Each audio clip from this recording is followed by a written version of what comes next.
हर हर महादेव, जय भोलेनाथ। सबसे पहले मैं आपको प्रमाण बता देती हूँ कि आज जो वीडियो में जानकारी देने जा रही हूँ वो मैं आपको ज्योतिष शास्त्र के अनुसार बता रही हूँ। आगे वीडियो में मैं आपको पूरा ग्रंथ का भी प्रमाण दिखाऊंगी कि कहाँ से ये चीज़ें मैं जो है आपको जानकारी बता रही हूँ, पूरा लिखित आपको देने वाली हूँ।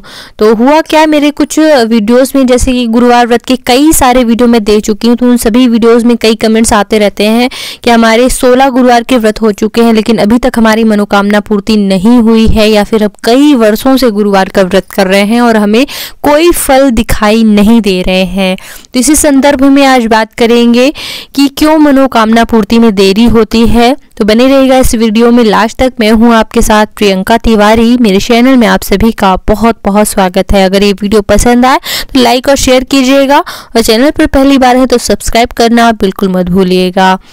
देखिए, मनोकामना पूर्ति में बाधाएं तब आती हैं जब हम कहीं न कहीं कोई चूक करते हैं। मैं पहले ही वीडियो में बता चुकी हूँ कि अगर हम काम्य भाव से पूजा करते हैं किसी मनोकामना की पूर्ति के लिए तो हमें पूरे विधि विधान को पूरा करने की आवश्यकता होती है। अगर विधि विधानों में कोई त्रुटि रह जाती है तो मनोकामना पूर्ति में देरी होती ही है, या फिर जो है कभी कभी मनोकामनाएं पूर्ति नहीं हो पाती है। तो देखिए, जब हम किसी ग्रह की स्थिति को सुधारने के लिए कोई व्रत करते हैं, जैसे कि अगर हम पंडित जी से कुंडली दिखवाते हैं तो वो कहते हैं कि हमारा ये ग्रह खराब है, तो इस ग्रह की स्थिति को सुधारने के लिए फिर इस ग्रह से अच्छे फल की प्राप्ति के लिए हमें इस वार का व्रत करना होगा। जैसे कि अगर शुक्र ग्रह खराब है तो शुक्रवार का व्रत करना है, मंगल ग्रह खराब है तो मंगलवार का व्रत करना है। तो जब भी किसी ग्रह की स्थिति को सुधारने के लिए उससे संबंधित वार का व्रत रखा जाता है तो अच्छे फलों की प्राप्ति तब ही होती है जब हम उस ग्रह की होरा में पूजा पाठ करें।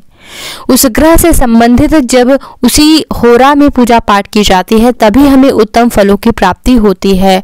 तो उस ग्रह की होरा से पहले या फिर होरा से बाद में अगर हम पूजा पाठ करते हैं तो हमारी पूजाएं इतनी ज़्यादा प्रभावशाली नहीं होती हैं और जल्दी फलदायी नहीं होती हैं। यही अगर हम होरा में पूजा पाठ करते हैं तो हमारी पूजाएं बहुत ज़्यादा प्रभावशाली हो जाती हैं और जल्दी फल प्रदान करने वाली होती हैं। तो देखिए, यहाँ पे मैं आपको लिखित प्रमाण भी दिखा देती हूँ। यहाँ पे लिखा हुआ है, जिस वार में जो कृत्य पूर्वाचार्यों ने करने योग्य बतलाए हैं वे सब कृत्य उस वार की होरा में ही करने से सफल होते हैं। ठीक है, तो अगर आप भी अपनी मनोकामनाओं की पूर्ति जल्दी से जल्दी चाहते हैं तो आपके द्वारा की गई पूजा अत्यंत प्रभावशाली होनी चाहिए। और व्रतों की पूजा बहुत ज़्यादा प्रभावशाली तभी होती है जब आप उस व्रत की पूजा व्रत की होरा में करें, उस वार की होरा में करें। और एक कारण ये भी हो सकता है कि आप व्रत की पूजा होरा में नहीं कर रहे हैं इसलिए आपकी मनोकामना पूर्ति में देरी हो रही हो, क्योंकि कई और कारण भी हो सकते हैं, मैं ये नहीं कह रही हूँ। लेकिन एक कारण यह भी हो सकता है कि आप नहीं कर रहे हैं इसलिए ज़्यादा प्रभावशाली आपकी पूजा पाठ नहीं हो रही है। चलिए अब जानते हैं कि व्रत की होरा कहलाती क्या है। जो इंग्लिश का हावर शब्द बना है वो होरा से ही बना हुआ है। आप होरा शब्द का आशय समय से ले सकते हैं। ठीक है, सूर्योदय के 1 घंटे का जो समय होता है वो एक होरा कहलाता है। और किसी भी वार की जो होरा होती है, फिर किसी भी ग्रह की जो आप होरा समझ सकते हैं, जैसे कि अगर आप मंगल ग्रह की होरा समझें तो मंगलवार के दिन सूर्योदय के बाद 1 घंटे का जो समय होता है वो मंगल ग्रह की होरा कहलाएगी। यानी कि सूर्योदय के 1 घंटे का बाद का समय जो है वो एक होरा कहलाता है उसी वार का। बुधवार का अगर जैसा व्रत है तो बुधवार के दिन, जैसे कि अगर 6 बजे सूर्योदय होता है तो 7 बजे तक का समय जो है वो बुध ग्रह की होरा कहलाएगी। इसी तरह से गुरुवार का भी आप ले लीजिए, सूर्योदय के 1 घंटे का बाद का समय जो है उसी वार की होरा या फिर उसी ग्रह की होरा कहलाती है। तो गुरुवार के दिन अगर 6:30 बजे सूर्योदय हो रहा है तो सूर्योदय के बाद यानी कि 6:31 से लेकर के 7:31 तक का समय जो है 1 घंटे का यह समय गुरु ग्रह की होरा कहलाएगी, यानी कि वार की होरा जो है कहलाएगी, गुरुवार की होरा कहलाएगी। और इसी होरा में जो है आपको पूजा पाठ करनी चाहिए।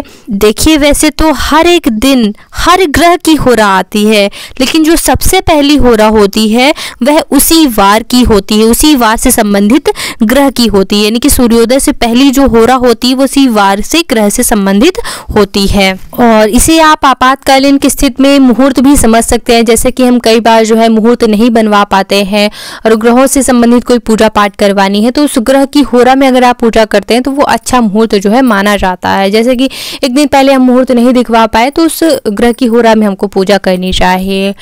तो होरा में ही पूजा पाठ करने से ज़्यादा प्रभावशाली होती हैं जो है पूजा पाठ। तो अगर आप गुरु ग्रह यानी बृहस्पति ग्रह के सुधार के लिए कोई पूजा पाठ कर रहे हैं, आपका बृहस्पति ग्रह जो है कमजोर है, देखिए अगर आप विष्णु भगवान के लिए व्रत कर रहे हैं तब तो इस उपाय की कोई ज़्यादा आवश्यकता मैं नहीं समझती हूँ।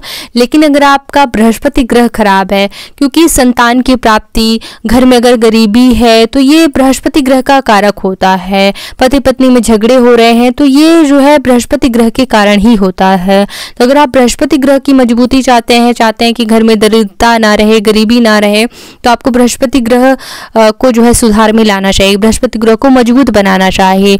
और बृहस्पति ग्रह को मजबूत करने के लिए जो भी आप पूजा पाठ कर रहे हैं वो अगर आप गुरुवार की होरा में ही करेंगे, जैसे कि मैंने आपको बताया सूर्योदय के 1 घंटे के बाद का समय जो होता है वो आपका जो है उसी वार का होरा कहलाता है, तो उसमें ही आपको पूजा पाठ करनी है।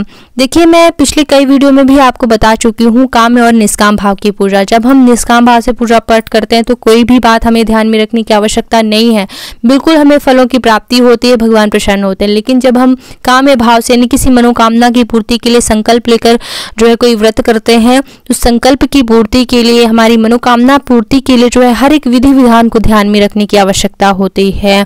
और अगर विधि विधानों में त्रुटि होती है तो इसमें कोई शंका नहीं है कि आपकी मनोकामना पूर्ति में देरी होती ही है और कभी कभी मनोकामना पूर्ति नहीं होती है।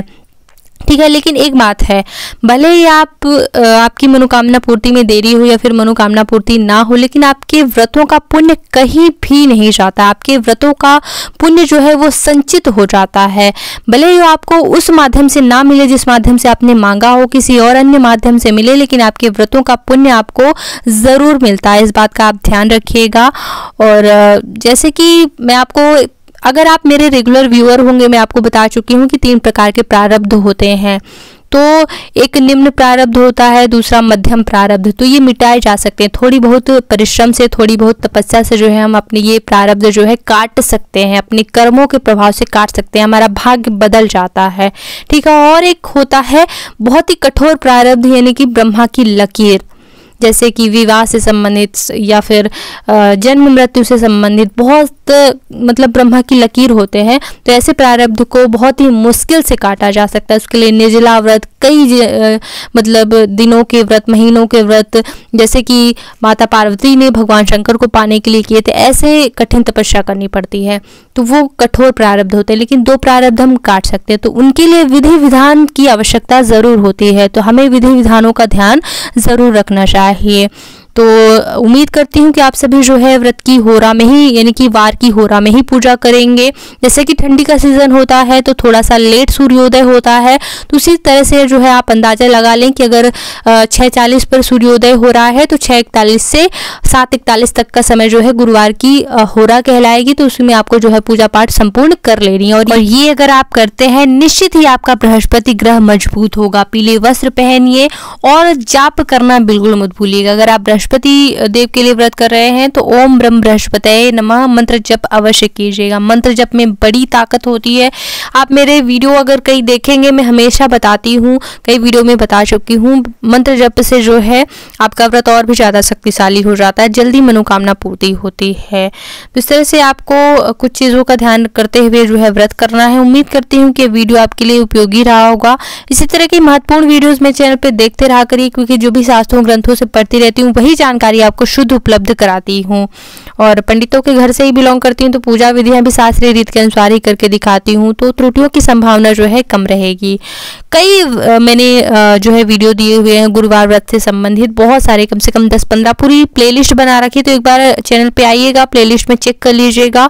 और भी कोई आप अगर व्रत करते हैं तो सभी व्रतों की जानकारी, शास्त्रों की जानकारी है, जैसे कि अगर आप रामचरितमानस का पाठ करना चाहते हैं, शिव पुराण का पाठ करना चाहते हैं, तो उनकी विधियां भी मैंने मैंने बताई हुई हैं कि कैसे आपकी मनोकामना पूर्ति होती है अगर आप ग्रंथों का अखंड पाठ करते हैं। तो आइएगा, देख लीजिएगा। और आप मुझे इंस्टाग्राम में भी फॉलो कर सकते हैं। अगर आप सभी के कोई प्रश्न है तो वहाँ पर भी कोशिश करूँगी आप सभी के प्रश्नों के उत्तर दे सकूँ। तो वीडियो देखने के लिए बहुत बहुत धन्यवाद। ओम नमः शिवाय।